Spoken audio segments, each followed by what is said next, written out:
यस्य यस्य स्वयं स्वभावाप्ति राभावे कृष्ण कर्मणा तस्मै सज्जानरूपाय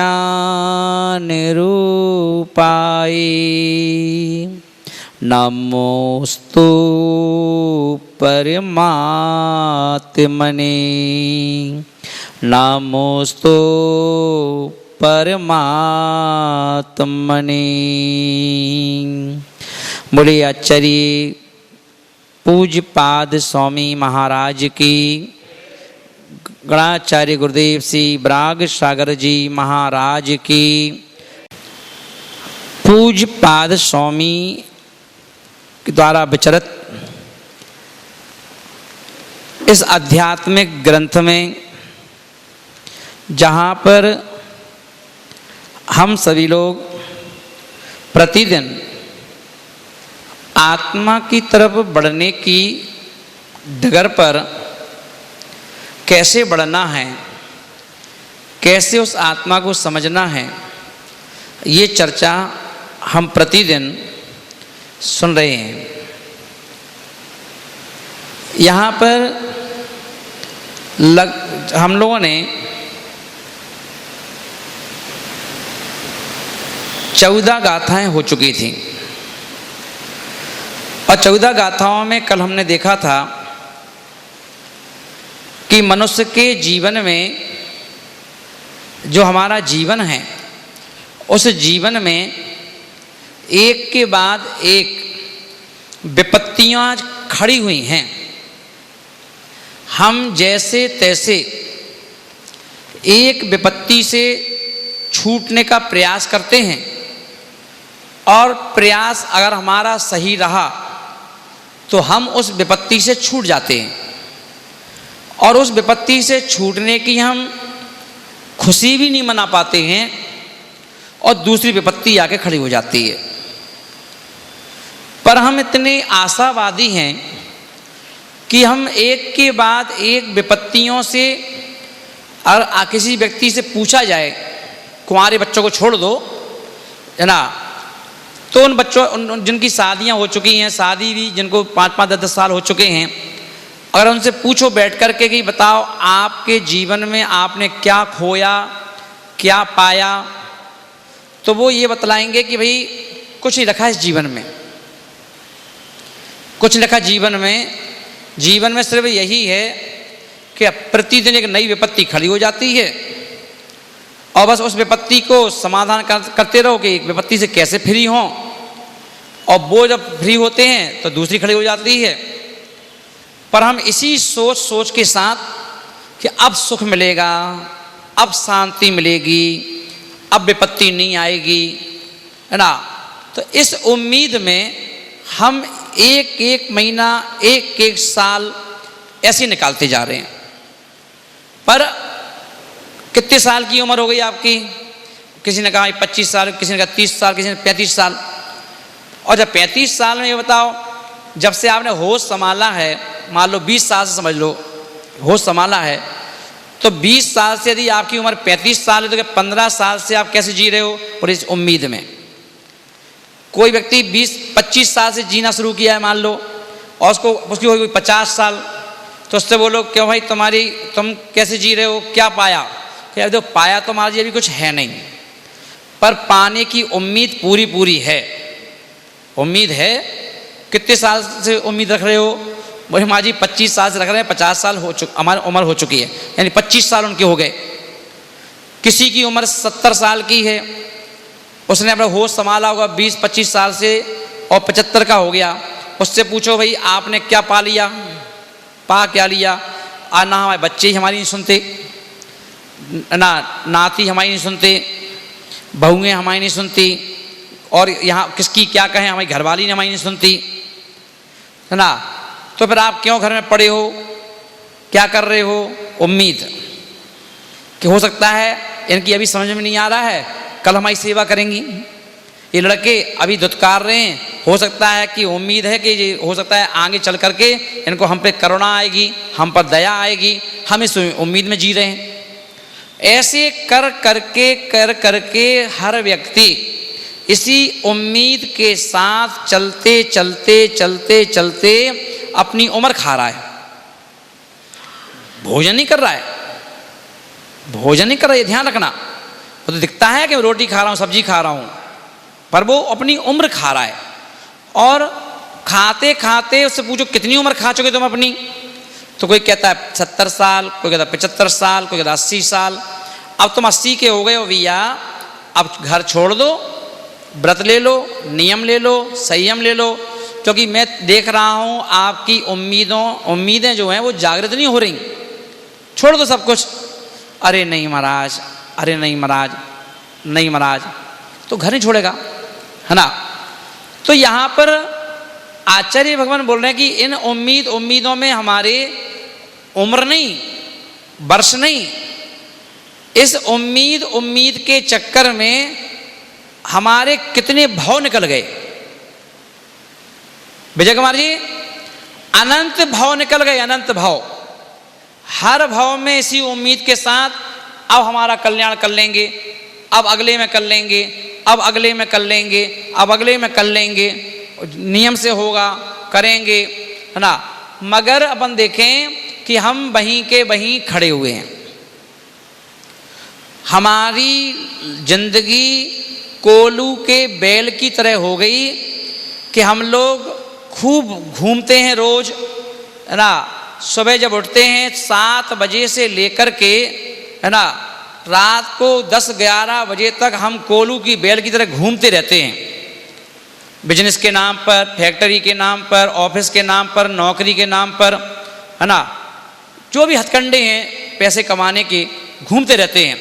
देश में भी, विदेश में भी, है ना, सब जगह घूमते हैं, मगर संतुष्ट नहीं है हम अपनी लाइफ से। क्यों? जो हम सोचते हैं वो नहीं हो रहा है।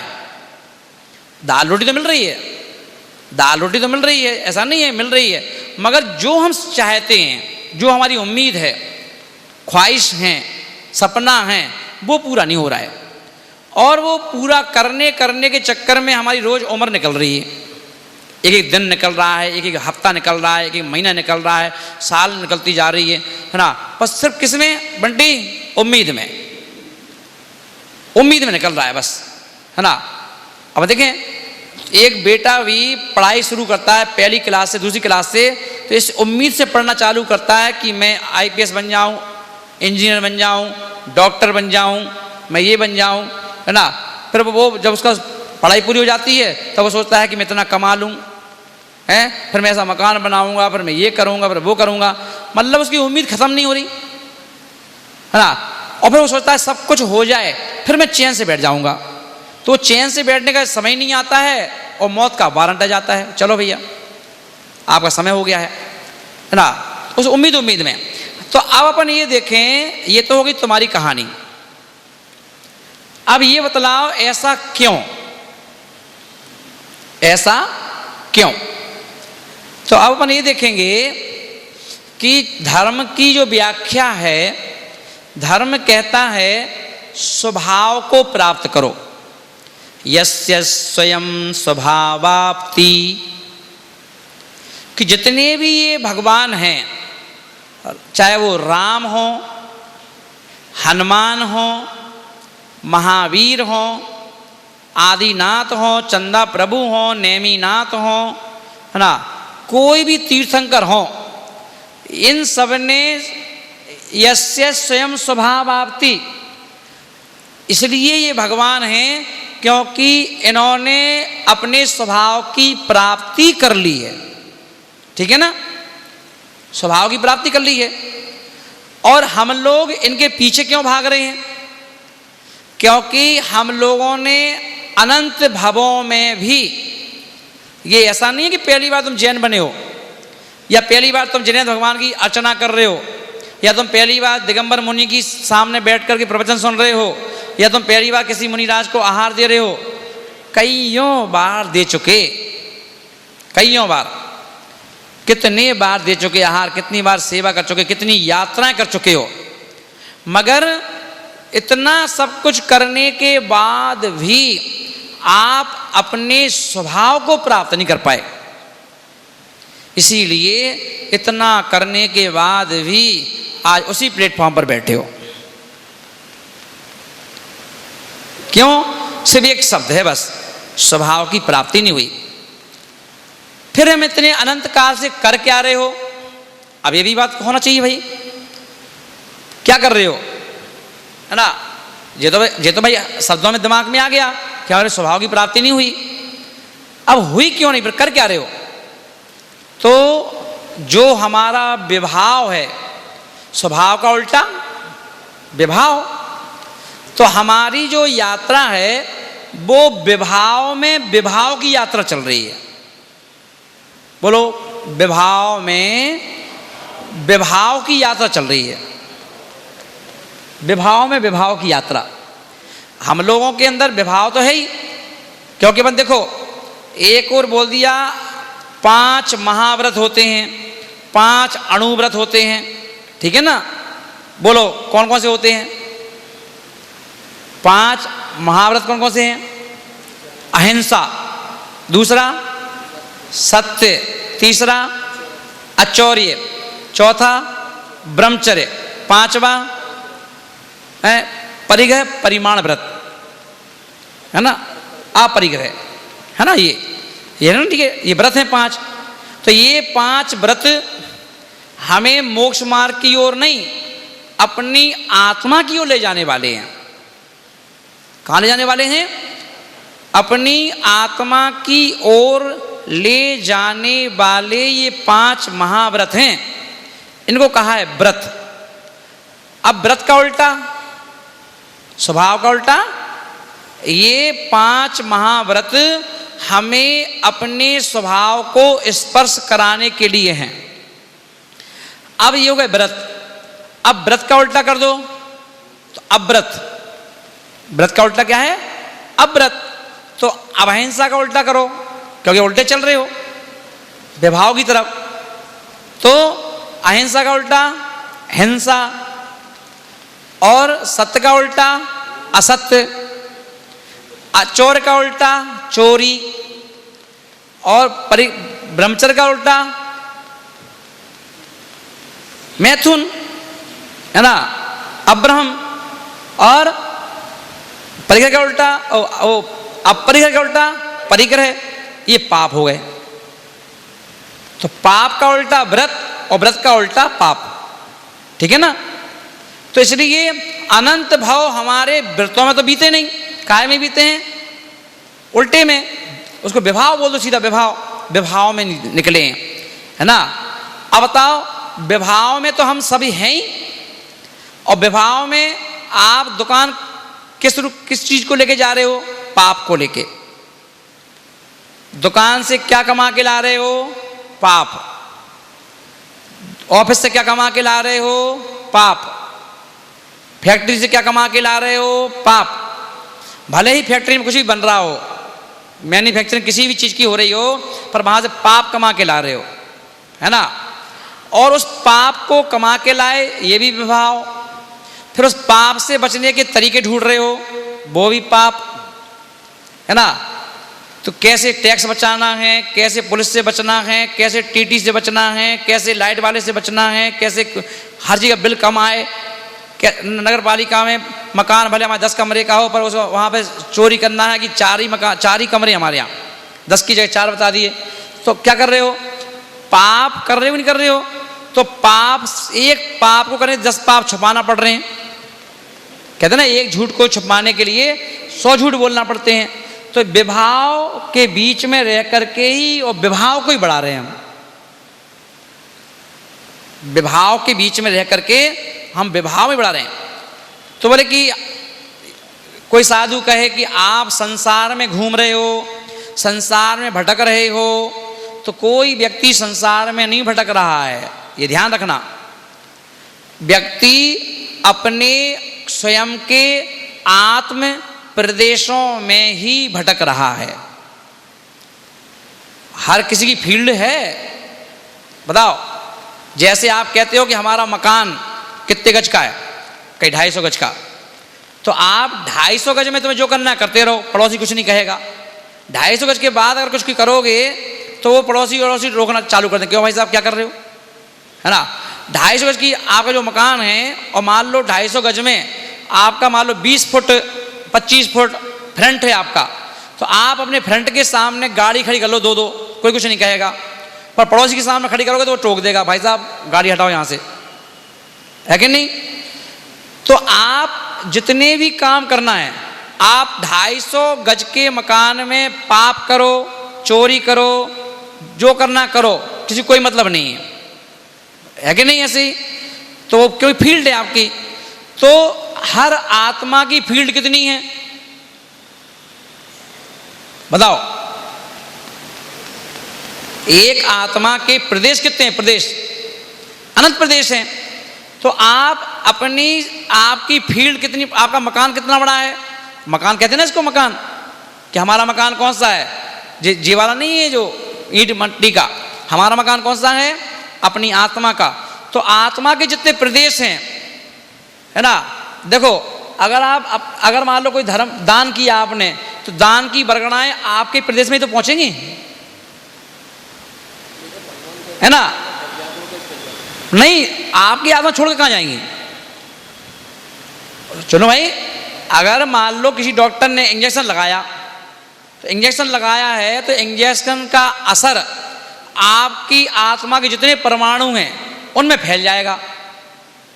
एक ही घर में रहने वाले, एक ही बेड पर सोने वाले पति पत्नी हैं, अगर पति को इंजेक्शन लगा दो, है ना, तो क्या उस इंजेक्शन के परमाणु क्या पत्नी के शरीर में प्रवेश कर जाएंगे, क्या नहीं करेंगे, क्योंकि नियम है कि उसकी फील्ड अलग है, इनकी फील्ड अलग है। पत्नी कितना ही भोजन कर ले और पति भूखा सो जाए बगल में, तो क्या उसके आत्मा के प्रदेश में से भोजन निकल करके तुम्हारी आत्मा के प्रदेश में आएगा, क्या नहीं आएगा। तो आपका पाप कहाँ है, आपकी अपनी फील्ड में है, आपका पुण्य कहाँ है, आपकी अपनी खुद की फील्ड में है। तो ऐसे ही हम लोग विभाव में जीते हुए विभाव में ही मर रहे हैं, विभाव में ही और विभाव को बढ़ाते जा रहे हैं, यानी विभाव की दीवारें मोटी होती जा रही हैं, विभाव की दीवारें मोटी हो रही हैं, है ना।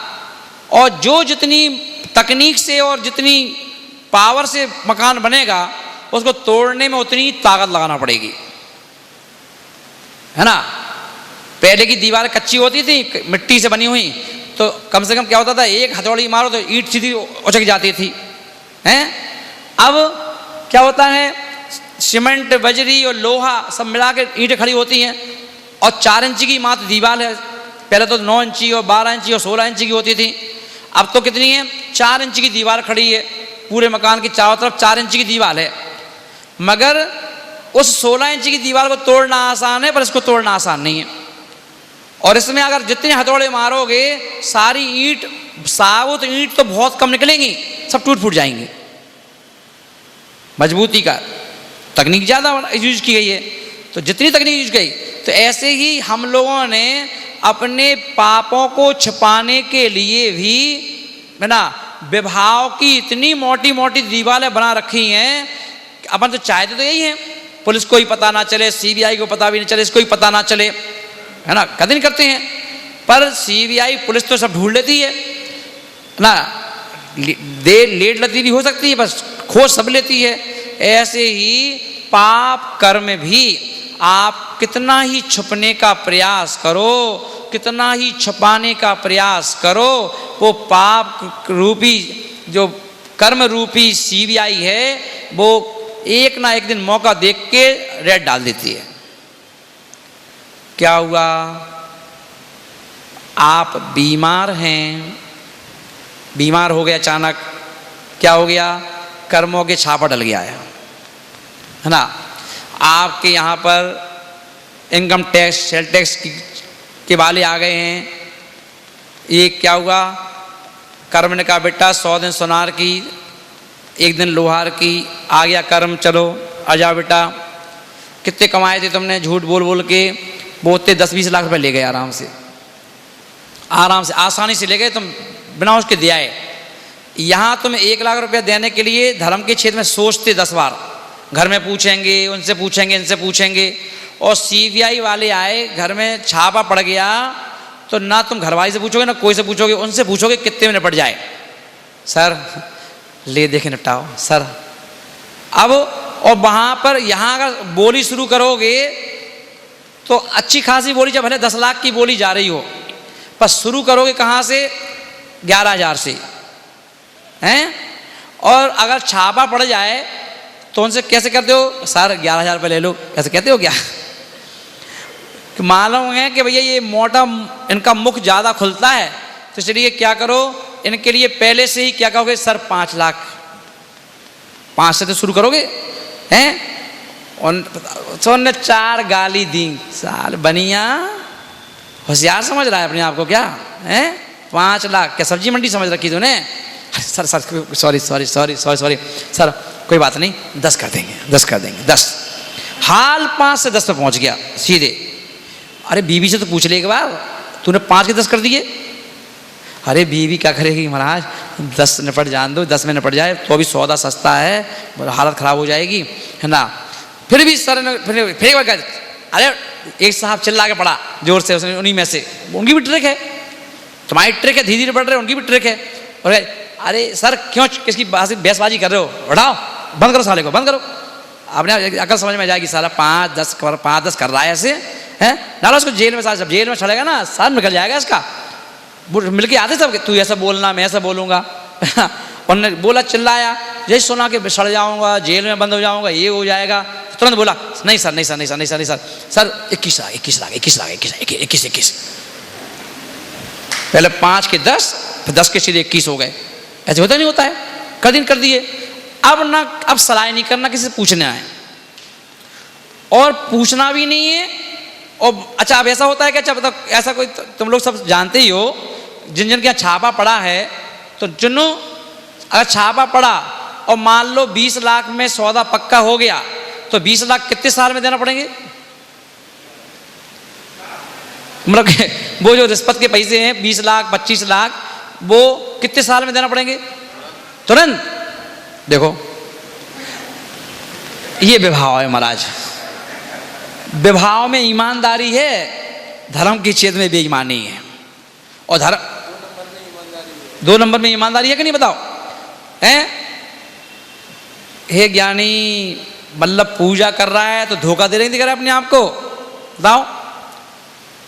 मंदिर में धोखा और सीबीआई को मौका हैं, गुरुओं के पास धोखा और पाप के क्षेत्र में मौका। अरे कहाँ गए थे भाई, दिखे नहीं तुम इतने दिन से? महाराज ने पूछा, अरे महाराज जरा वो केस था एक, निपट ना, बहुत दिन परेशान थे, उसकी आज उसकी सुनवाई थी, वहाँ गया था। निपट गया? हाँ निपट गया महाराज। क्या हुआ? कुछ नहीं, हो गया, राजीनामा हो गया महाराज, है ना, 50 लाख देना पड़ेंगे। हमने क्या, अच्छा निपटाओ, 50 लाख में निपटा दिया, है ना। दे दी कि नहीं? कितना पुण्य मिला 50 लाख रुपये देने पर? पुण्य काय का मिला, विवाद निपट गया बस, है ना, ये हो गया। और धर्म के क्षेत्र में अगर 21,000 की बोली ले ली तो कम से कम नहीं तो 6 महीने लटका देगा।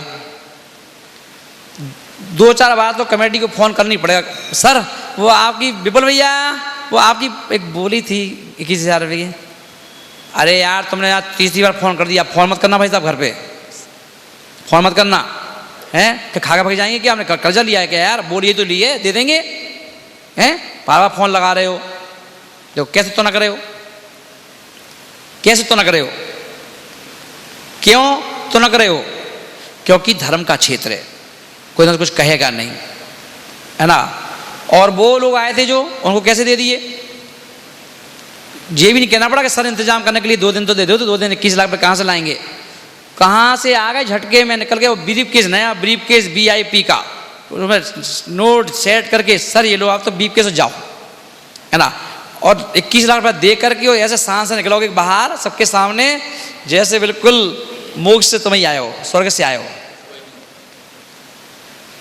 हैं? बताओ। तो विभाव में आगे समझ में जी, अब इसे कहते हैं हम कि व्यक्ति विभाव में तो अनादिकाल से है, और विभाव में विभाव के चक्कर में ही पड़ करके विभाव को ही उल्लू बना रहा है, विभाव से विभाव को उल्लू बना रहा है। स्वभाव तो बेचारा एक तरफ पड़ा हुआ है, उसको तो कोई देख ही नहीं रहा, उसका तो दृष्टि जा ही नहीं रही किसी की, वहां दृष्टि नहीं पहुंच रही है ना।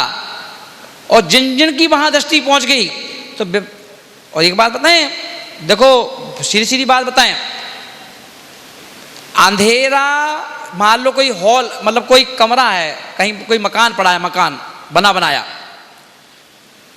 1000 गज का हो या 5000 गज का हो, एक मकान बना पड़ा हुआ है 5 मंजिल का 6 मंजिल का है ना, पर उसमें कोई रहता नहीं है, रहता नहीं है उस मकान में, तो इसलिए लाइट नहीं जलती है ना। तो शाम के समय रात होते ही उस मकान में अड़ोसी पड़ोसी भी घबराते हैं कि ये मकान ऐसा अजीब टाइप लगता है, ना तो इसमें लाइट जलती है, ना कुछ होता है, ना कोई रहता है, ना कोई खरीदता है, ऐसे कहते नहीं कहते पर कोई अड़ोस पड़ोस में कोई मकान पड़ा हो है ना, तो वो भूतिया महल जैसा दिखता है, भूतिया महल जैसा। बताओ, तो उसमें जहाँ लाइट भी नहीं जलती हो, अंधकार पड़ा है 6 महीने से 8 महीने से या 10 साल से, तो बताओ आचार्य महाराज बोल रहे हैं चुन्नू भाई कि उस भले ही 10-20 साल से उसमें अंधेरा पड़ा है, तो क्या अंधेरे का कब्जा हो जाएगा उस पर? हैं? जिस दिन तुम्हें दरवाजा खोलना है 25 साल बाद दरवाजा खोलो, सिर्फ लाइट का स्विच ऑन करना है, और स्विच ऑन होते ही जो 10 साल से अंधकार दिख रहा था वो एक झटके में अंधकार कहाँ है, कहाँ है अंधकार, एक बल्ब जलते ही। ऐसे होता है नहीं होता है? आचार्य महाराज बोल रहे हैं कि महाराज ये बताओ तकनीक कि अनंत भाव जो हैं, अनंत भाव ये काटने के लिए, इनसे मुक्त होने के लिए क्या करना पड़ेगा, कैसे छूटेंगे? आसान है, बिल्कुल आसान। जो काम तुम अनादिकाल से नहीं कर पाए वो काम तुम झटके में कर सकते हो, छूट सकते हो उससे। अच्छा छूट सकते हैं क्या? हाँ छूट सकते हो। कैसे छूट सकते हैं बताओ? अभी हमारे विकास गंगवाल जी ने प्रश्न पूछा था कि दुनिया में अपराध करने वाला व्यक्ति मोक्ष जा सकता है? मैंने कि झटके में। हाँ अब देखो 2 छोटी छोटी लघु कथाएं सुनाऊंगा। एक कथा गज कुमार मुनि महाराज की, सबने सुनी होगी और मंदिरों में उसके चित्र भी बने रहते हैं। गज कुमार राजकुमार थे, राजा के बेटे थे। और देखो हमेशा बिगड़ने वाले व्यक्ति बड़े आदमियों के ही व्यक्ति होते हैं, लड़के बच्चे बड़े आदमियों के। हाँ तो गज कुमार का क्या हुआ? गज कुमार ने जो गज कुमार थे, राजकुमार, अभी मुनि नहीं थे, वो घर में थे। अब कहते ना सैया थाने दाद और अब डर काहे का, कहावत है, हैं? तो राजा का बेटा, अब राजा का बेटा है तो शौखून माफ, क्या दिक्कत है, कौन क्या कह रहा है? तो उनको चढ़ गया वासना का भूत, वासना का भूत चढ़ गया। अब वो क्या करते थे, उनके दिमाग में बात चढ़ गई, अब वासना के लिए चाहिए महिला, लेडीज चाहिए कोई। तो वो क्या करते थे, जिसकी लेडीज हो, किसी की भी लेडीज हो, किसी भी जाति की लेडीज हो, है ना, अगर उनको लग गई कि ये बहुत सुंदर है तो बहुत अच्छी है, अब वो घर से उठ जाएगी जबरदस्ती। अब राजा का बेटा है, कोई कुछ कहने वाला भी नहीं, कोई विरोध करने वाला भी नहीं। ये क्रम चलता रहा। कितनी महिलाओं बेचारी असुरक्षित हो गई, पूरी महिलाएं, और इतना खौफ फैल गया पूरे उसमें, है ना, जहाँ वो रहते थे कि भैया सबको नियत मालूम थी उसकी, इसकी नियत क्या है ना। तो अगर वो निकल रहे हैं मार्केट से, निकल रहे हैं तो हल्ला हो जाता था कि वो गज कुमार आ रहा है। तो इनने चिल्लाया तो पूरे में हल्ला हो गया, उनने वहाँ चिल्लाया, उनने वहाँ चिल्लाया। तो सबसे पहले महिलाएं भाग जाती थी, छुप जाएंगी कि भैया कोई शकल ना दिख ले हमारी। अगर कोई अपने घर के मकान छज्जे पे भी खड़ा है और वो नहीं भागा और उसकी दृष्टि छज्जे पे चली गई, तो यही चाहिए, है ना। तो सब भग जाती थी महिलाएं। अब इससे आप अंदाज लगाओ कि उनका आतंक कितना था। सोचो अंदाज कितना होगा। और एक घर में नई शादी हुई, बिल्कुल नई नई शादी हुई, सेठ था, नगर सेठ था, उसके लड़के की शादी हुई। और जिस लड़की से शादी हुई वो रात को ही आई और सुबह उसे पता नहीं था कुछ क्या माहौल है यहाँ का, वो छज्जे पे जाकर खड़ी हो गई हल्का सा, तभी वो गजकुमार निकले, उसको उठवा लिया। और उसके पति को पता चला तो पति तो बेचारा राजा कुछ कह तो सकता नहीं था, पर वो उसकी दशा, और जिसकी बीवी के सामने की तो आई है तो उसकी दशा पागल जैसी हो गई। खूब यहाँ भागे वहाँ भागे, है ना, ढूंढे कहाँ है कहाँ है कहाँ है, वो पागल जैसा हो गया, है ना। अब ये आतंक है, अंधेरा है, अंधकार, विभाव में जी रहा है व्यक्ति। एक दिन अचानक, है ना, क्या हुआ, झटका लगा, अब पुन आया, और पुन आया, क्या सोचने लगे, ओहो ये ज़िंदगी है, मैं क्या कर रहा हूँ, कितना दोष लग रहा होगा, लोग गाली बक रहे होंगे, मेरी छवि कैसी हो गई होगी, क्या हो रहा, ये सब सोचने लगे।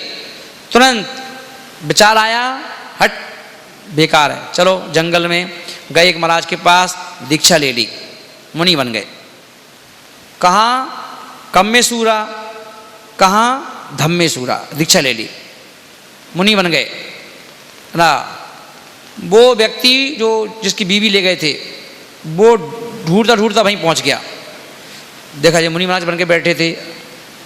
अब तो और डर खत्म हो गया उस व्यक्ति का, क्या तो ये मुनि बन गए, अब तो ये ना मार सकते हैं ना कुछ कर सकते हैं, है ना। अब तो ये बिल्कुल धर्म के चोला पहन लिया इन्होंने, पर मैंने अभी धर्म का चोला नहीं पहना है, मैं इससे बदला लूँगा। कैसे बदला लूँ, तो एक काम करो, यार एक सिगड़ी जल रही थी, सिगड़ी जलती हुई सिगड़ी रखी, पहले क्या करते थे लोग, सिगड़ी कोयला वोला भर के और बाहर रख देते थे, बाहर घर के बाहर, जब वो जल जाती थी तो उसको अंदर लाते थे, अंदर यूज करते थे। फिर तो वो सिगड़ी रखी थी इतनी बड़ी, वो सिगड़ी उठा लाए और उनके सिर पे रख दी, उसके पैर थे ऐसे तो फंस गई वो सिर में, है ना, सिर में पहना दी उसको। अब जलती हुई सिगड़ी थी तो उससे क्या, पूरे सिर जल गया, शरीर जल गया धीरे करके, है ना, पर उनको मोक्ष हो गया। अब बताओ कहाँ कैसा जीव और कहाँ सिर्फ जलते ही मोक्ष हो गया, क्यों, वो सहन कर गए। अब कहाँ ऐसे थे, कहाँ ऐसे हो गए। हाँ विभाव नहीं, विभाव में थे, अब स्वभाव में आ गए, है ना। सोचो अब लोग कह रहे देखो, ओ सिर जल रहा है उनका, लपटें निकल रही, लपटें निकल रही, जैसे आग जलती ना, आग ऐसे आग जल रही थी, निकल रही थी, पर वो ऐसे कैसे बैठे थे, क्योंकि वो तो अपने अंदर चले गए थे आत्मा में, क्योंकि तो उन्होंने पाप कर लिए थे। पाप करने वाला व्यक्ति अगर धर्म करने बैठ जाए जाप करने के लिए तो उसका ध्यान बिल्कुल नहीं यहाँ हमारा जाएगा, क्योंकि पापी है वो, तो कहता है मैं तो पाप करता हूँ, आज किसी ने कहा है कि जाप कर लो, तो बिल्कुल ऐसे आंख बंद करके बैठेगा, अगर तुम बगल से निकल उसको धक्का भी लग जाएगा ना तो उसका ध्यान नहीं जाएगा। ये तो अपन लोग हैं, अपन सोचते हैं हम पापी है ही नहीं है, तो आपकी एक माला में 50 बार 108 बार मोती है तो 108 बार ध्यान भी चला जाता है यहाँ वहाँ। और कोई बगल से निकल के तुम्हारा पैर लग जाए उसका तुम्हें, तो शकल तो देख ही लोगे कि बाद में देखते इसको हम, है ना। और पूरी माला होने के बाद उसको पकड़ लो, क्यों भाई साहब कम से कम यार मंदिर में चलो तो देख तो ले करो कहाँ चल रहे हो, हैं सारा जाप कर रहा था उसी में पैर मार के चले गए, बताओ ये तुम्हारी जाप है।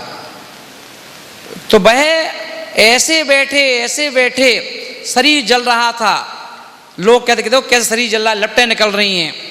और आचार्य महाराज क्या कह रहे हैं, भगवान तीर्थंकर भगवान बोल रहे हैं ये लपटें आग की नहीं है, जो उसने इतने पाप किए हैं ये उसके वो पाप कर्म जल करके निकल रहे हैं, ऐसा बोल दिया। तो अंधकार कितना समय का अंधकार था, एक झटके में खत्म हो गया कि नहीं हो गया, है ना।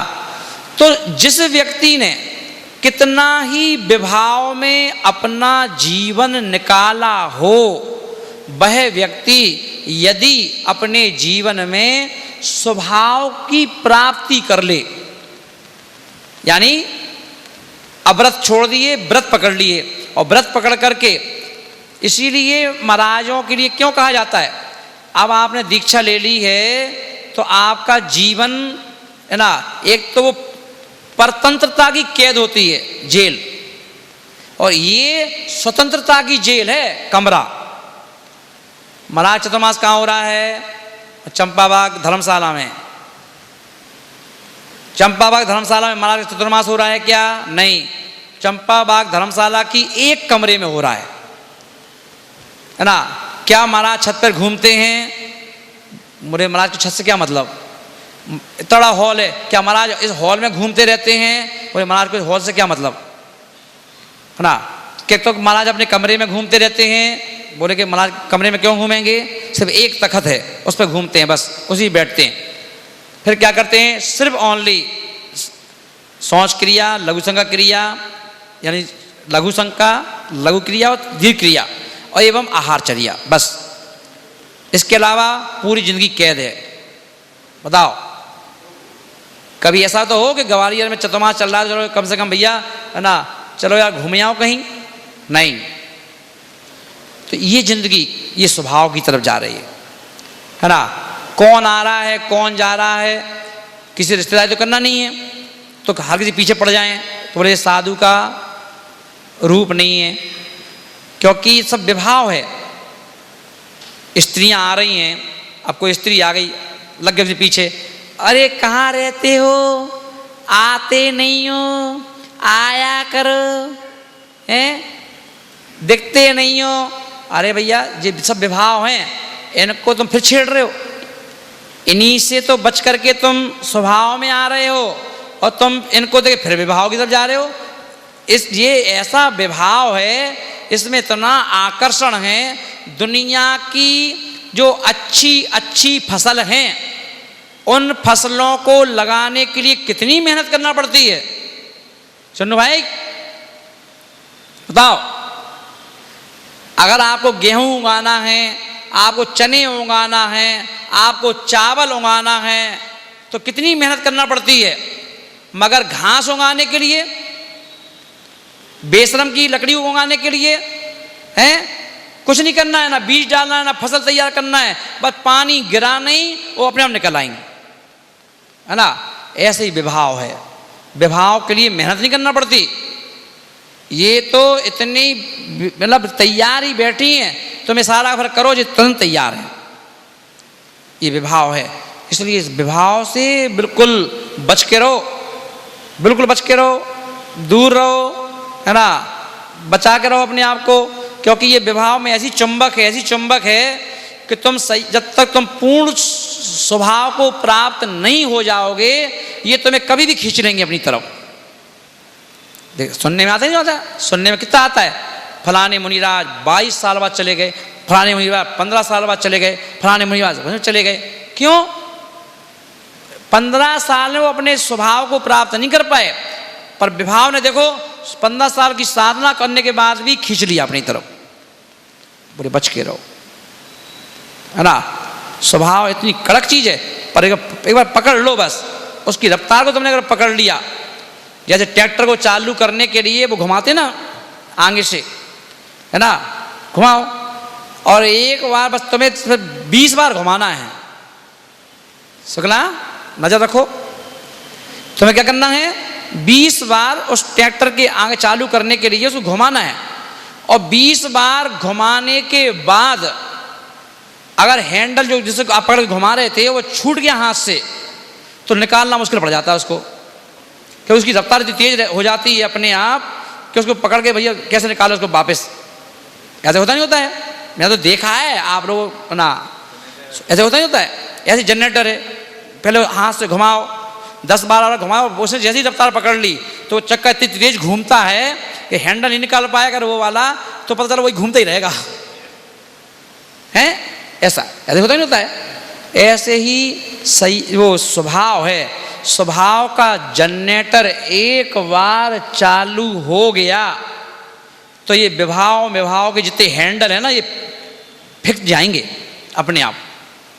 जैसे हैंडल छूट जाता है ना वो जनरेटर का, और वो उसी में लगा रह गया, तो धोखा हो सकता है, किसी को भी गिर सकता है, वो कहीं फेंक सकता है।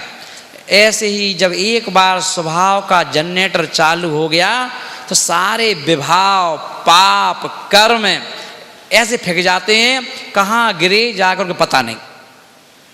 आपके स्वभाव में वो आ जाए ताकत। जैसे किसी व्यक्ति के अंदर भूत पली जाता है शरीर में, तो समझ लाने किसी से 10-10 लोग उसको पकड़ते हैं तो सबको एक को हाथ मारता है तो वो वहाँ गिरते, वहाँ मारता है तो वहाँ गिरते हैं। उस एक व्यक्ति के अंदर 10-10 व्यक्ति की ताकत आ जाती है। किसी के अंदर तो भूत प्रेत आ जाए तो उसके अंदर ताकत आ जाती है बहुत ज़्यादा। तो ऐसे ही स्वभाव की ताकत तो इतनी है, स्वभाव की ताकत के आगे 8 कर्म टिकते नहीं। उस स्वभाव की प्राप्ति के लिए आदिनाथ भगवान ने प्राप्त किया उस स्वभाव को, महावीर भगवान ने प्राप्त किया उस स्वभाव को, इसलिए वो भगवान बन गए। और वही स्वभाव की प्राप्ति हमें करना है। जब तक नहीं की है, जब तक हम ये ना सोच लें कि मैं तो बिहार सागर बन गया, पिछी आ गई, कमंडल आ गया, तो पिछी आई है, कमंडल आया है, स्वभाव नहीं आया अभी, ये ध्यान रखना। स्वभाव नहीं आया। ये तो आसान है, पिछी का आना, कमंडल का आना, केसरों का करना, कपड़े उतार देना, ये बहुत आसान है।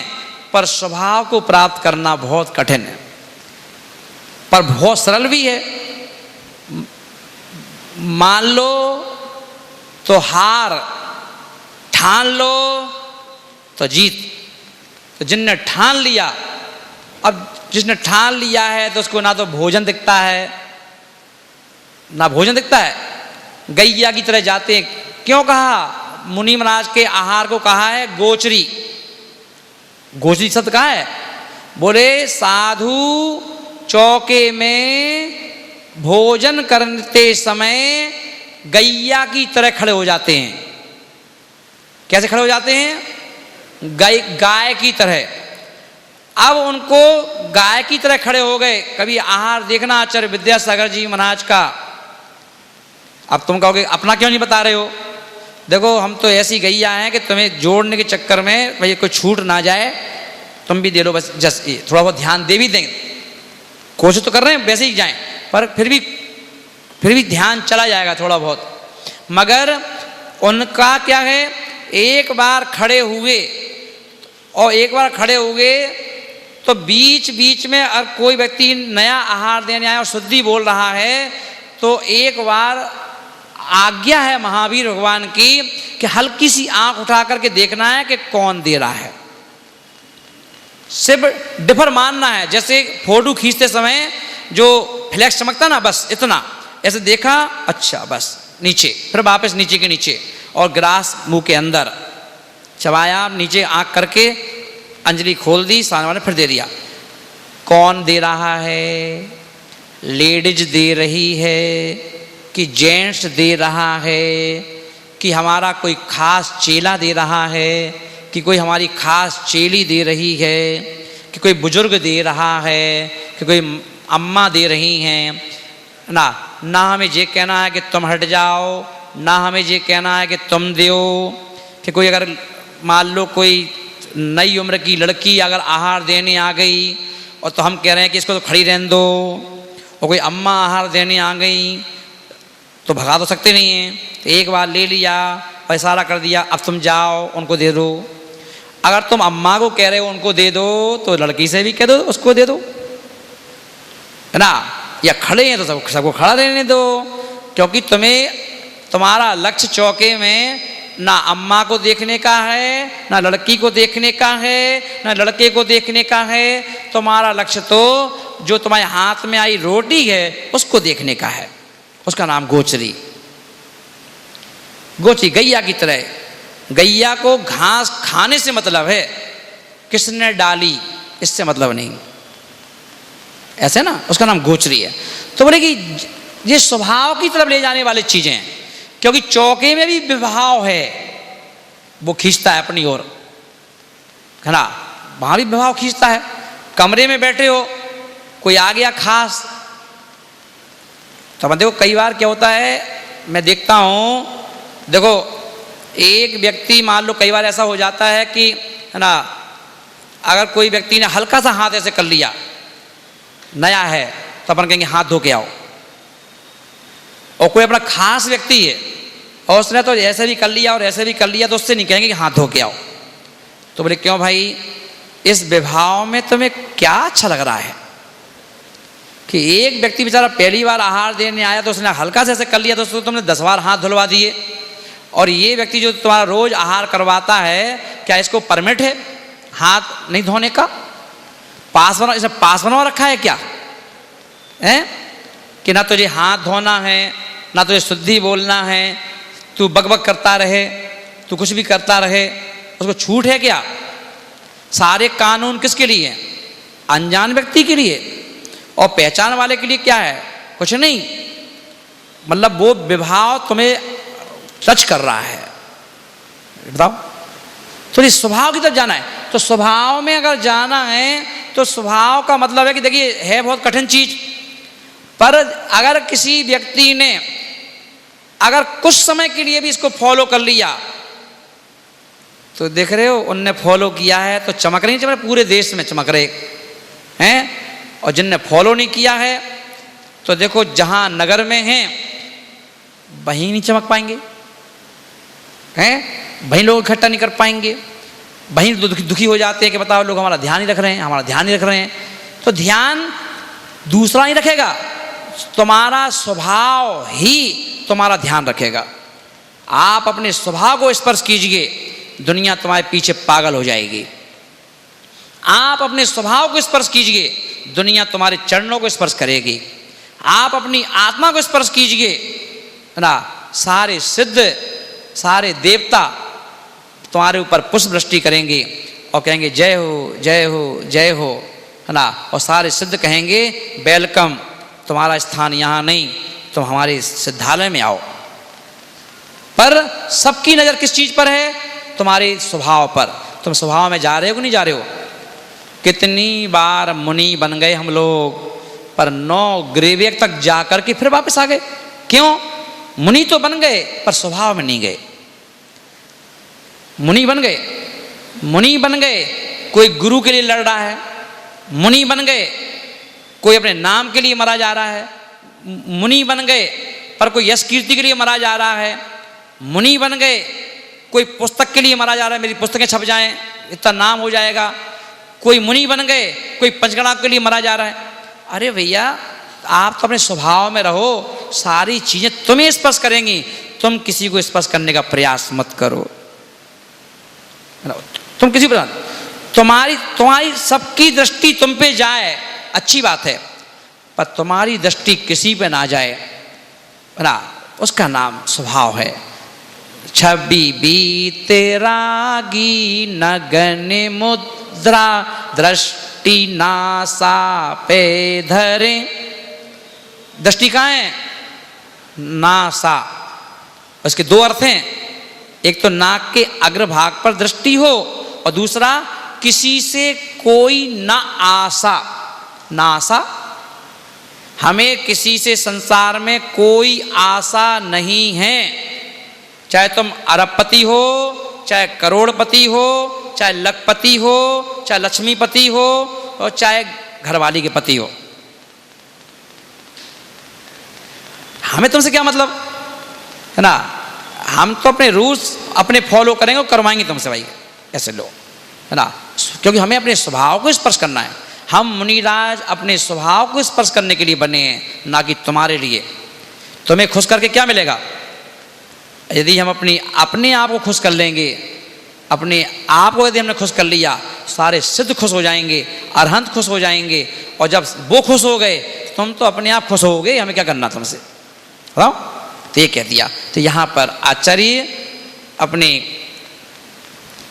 आयु वृद्धि क्षयोत्कर्षम हेतुम कालस निर्गमम वांछताम धनिनामिष्टम जीवितात सुतराम धनम।